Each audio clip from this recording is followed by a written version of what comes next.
Hey guys, what is up? It is Reaper Jinkai here, back for another top 5-ish video. This is top 3 rivals, and I know we've been doing typings, but I figured, why not? Let's do something a little bit different, because I just did 3 the other day. If you missed those, they're top 5 fire, water, and grass. They're all up. I'm sorry I didn't get to streaming last night. I was in a really bad mood, and I didn't think you guys would want to see me upset. And yeah, it would have been bad. Like, I know I popped on Pokemon Amino and asked around a little bit for that. But I decided to go to bed at 9:30, and I normally stay up till 6. So it was one of those things. I was in a real bad mood. But anyways, enough of that. As usual, I own none of these pictures. I got them all off of Google. If I'm using your pictures, I only used them because I thought they were really cool pictures. These are actually all from the anime, besides this one. So if this is your picture right here, is a good picture, and that's why I used it. So if you're offended, I hope you're not, because I like it. That's why I used it. Also, this is my personal opinions. If your favorite rival is not on here, I am sorry. If I say something bad about your favorite rival, I am also sorry. And if your least favorite rival is on here, leave. I guess I'm sorry again. But if you disagree with me in any way, shape, or form, feel free to leave a comment with your top 3, 5, 10, 20, how many ever rivals you want to do.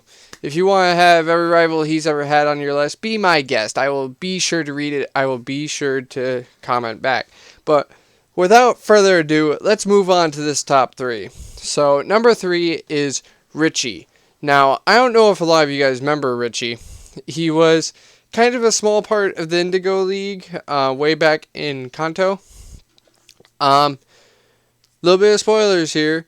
He was actually the one that beat Ash and got him out of the Kanto Indigo League.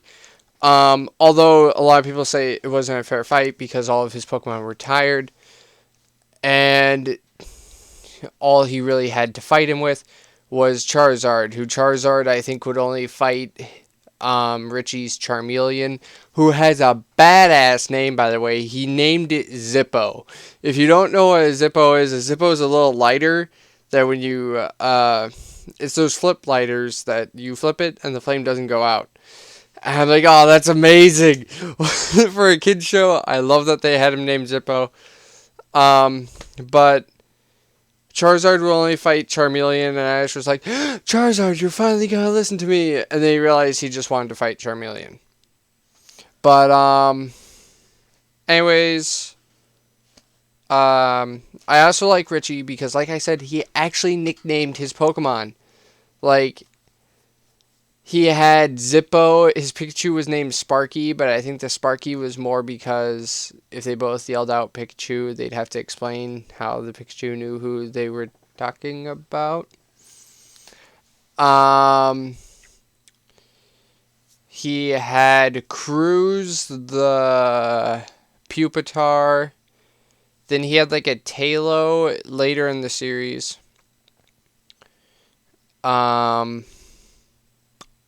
Butterfree, and something else. I forget what the other one was. But, like, he didn't have the best team, obviously, because playing from the game standpoint, having a Butterfree at the Elite Four is not a good idea. But, yeah, I liked Richie because he felt like he was Nuzlocking or something, because he actually nicknamed all of his Pokemon. Plus, he was a really cool guy. He helped out, he was nice, and I don't know, I'm running out of things to say about him. Like I said, he wasn't a huge part of the anime, or I don't think he was in the games at all, but he was still a good character in my opinion, and I thought he deserved at least top 3 rivals on my list. Number 2, Gary Oak. Another one from First Gen. I chose this picture, funny enough, because this was the biggest WTF moment I ever had watching Pokemon, because Ash has these 7 badges. He's going for his 8th, and you can count them on the screen right now. He has 10. He has 10. He's like, you know what? I don't need 10, but I have 10. Oh, Ash, you're going to challenge this gym? Well, I'm going to challenge it first and get 11 just for shits and giggles. But then he had to fight Mewtwo and got wrecked. But, I mean, it was... Gary was a character that I like that they brought back in further in the series too. Like, I'm pretty sure Gary had a Electivire at some point. And it's like, it's really cool that they brought Gary back. And he developed as he went on. He started as like this snobby kid. Somewhere towards the Indigo League, he starts seeing that Ash is actually a decent trainer. He still taunts him, but they're rivals, and that was like his job. And then after the Indigo League, after I think Ash beats him. Yeah, Ash beats him. He decides to become, like his grandfather, a professor. And I was like, that is probably the biggest character development out of all of them, in my opinion. Because he just did this huge 180, going one way, gotta be the very best, boom, let's be a professor. Like, I know a lot of people didn't like they did that to Gary, but Gary just, I don't know, call me a Gen 1er, but I think he was amazing. And then the role he played in the games too, because he goes from your rival in first gen to where I think, yeah, in second generation, when you go back to Kanto and you challenge those gyms, he is now the 8th gym leader in the games. Blue was the 8th gym leader in the games, and it was just like, that one was really nice as well, because it was one of those things like with Wally, for example, newest games out, Omega Ruby Alpha Sapphire, with Wally. After you beat him, where does he go? He stands in that cave for the rest of the game. He's in that cave, just, I think he talks about how he'll beat you next time, but there's never a next time. And it's like, well, that's great character development. Well, I changed the time on my DS, so maybe he re-challenges you daily, but I changed it for something or other. I think I was trying to get all the TMs and X and Y, the daily ones, and that messed it up or something, I don't know. But, I mean, it's just, your rival normally doesn't go anywhere. They normally just fall off the face of the planet. But Blue goes and he becomes a gym leader. And I think that was the coolest thing with any rival. But anyways, let's move on to the number 1. I've talked about Gary enough. Number 1 is Paul. Now, this might be a big surprise to a lot of people. But I really, honestly enjoyed Paul as a rival. And I know a lot of people are like, why do you like Paul? He wasn't even that good. Like, he used bad matchups, and he was an asshole. And I was like, people need to step back and look at how he battled more, in my opinion. Because a lot of people complain about with when he fought Cynthia. He threw out Chimchar against a Garchomp. And people are like, well, he got mad when it lost. I do not think he was mad because Chimchar lost. Honestly, he is an experienced enough trainer. By the time Ash started in Sinnoh, he had a Torterra. He was an experienced trainer. But what I think happened was up against that Garchomp, Paul knew. Paul knew there was no way Chimchar was going to beat it. I think Paul had two jobs he wanted that Chimchar to do. He either wanted Chimchar to burn the Garchomp to lower its attack stat, because I love Garchomp to death. Don't get me wrong. But if you get Garchomp burnt, he can be as fast as he wants. Unless he's got some D-dance or sword dances up. Or, I don't know, does he get sword dance or D-dance? One of the two. Once you get those going up, if he has +6, the burn's not going to make that big of a difference. Well, it's going to make a huge difference stat-wise, but he's still going to be sweeping with the burn. But Cynthia didn't set up any dances or anything like that. He was hoping for the burn to lower its attack so the rest of his team could do better. That, or he was trying to bait out Giga Impact. And I think he was trying to do that because you see later in the fight up against her, when he throws out Murkrow and uses Aerial Ace, he could have told the Murkrow to dodge. He could have told the Murkrow to do anything. But he waited until Cynthia used Giga Impact. And then he threw out his Torterra and used Giga Drain on it to try and suck away some of its life. Or some of its energy so that it would be weaker. Paul is a strategist.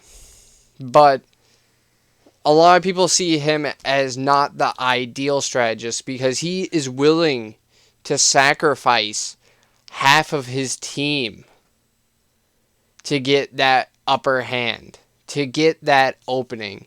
When he fought Ash in the Sinnoh League, his first two Pokemon, he wasn't even planning on using them for the whole fight.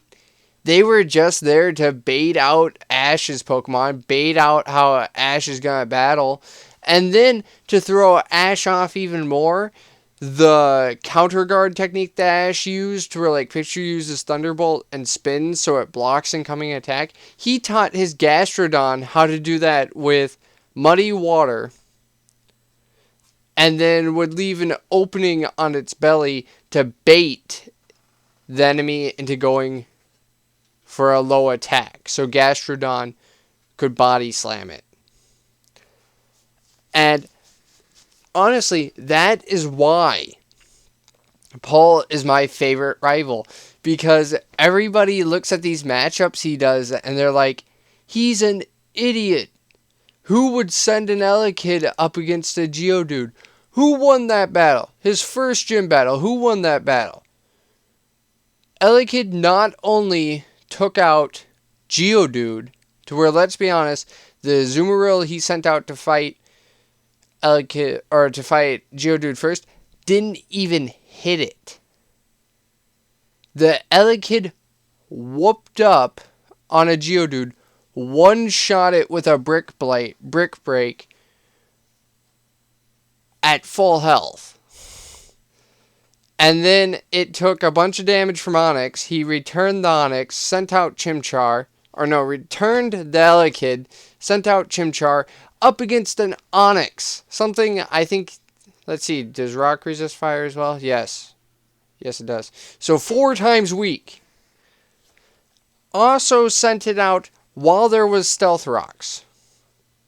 And people are like, why would he switch with Stealth Rocks? Why would he switch with Stealth Rocks? Why would he switch with Stealth Rocks? He wanted to get the Blaze ability, which he ended up getting in that fight. People say that Paul never could bring out the Blaze ability in Chimchar, but he does in that fight. He could not bring out the full one like Ash does, but he does bring out Blaze at times. And using that Blaze ability, actually without the Blaze ability, he beats the Onix, because the Onix got hit by static. And I mean, it was slower. I mean, that's part of it too, but that was more, that was still Elekid, a bad matchup. And then he uses Chimchar to use Dig twice, takes out an Onix.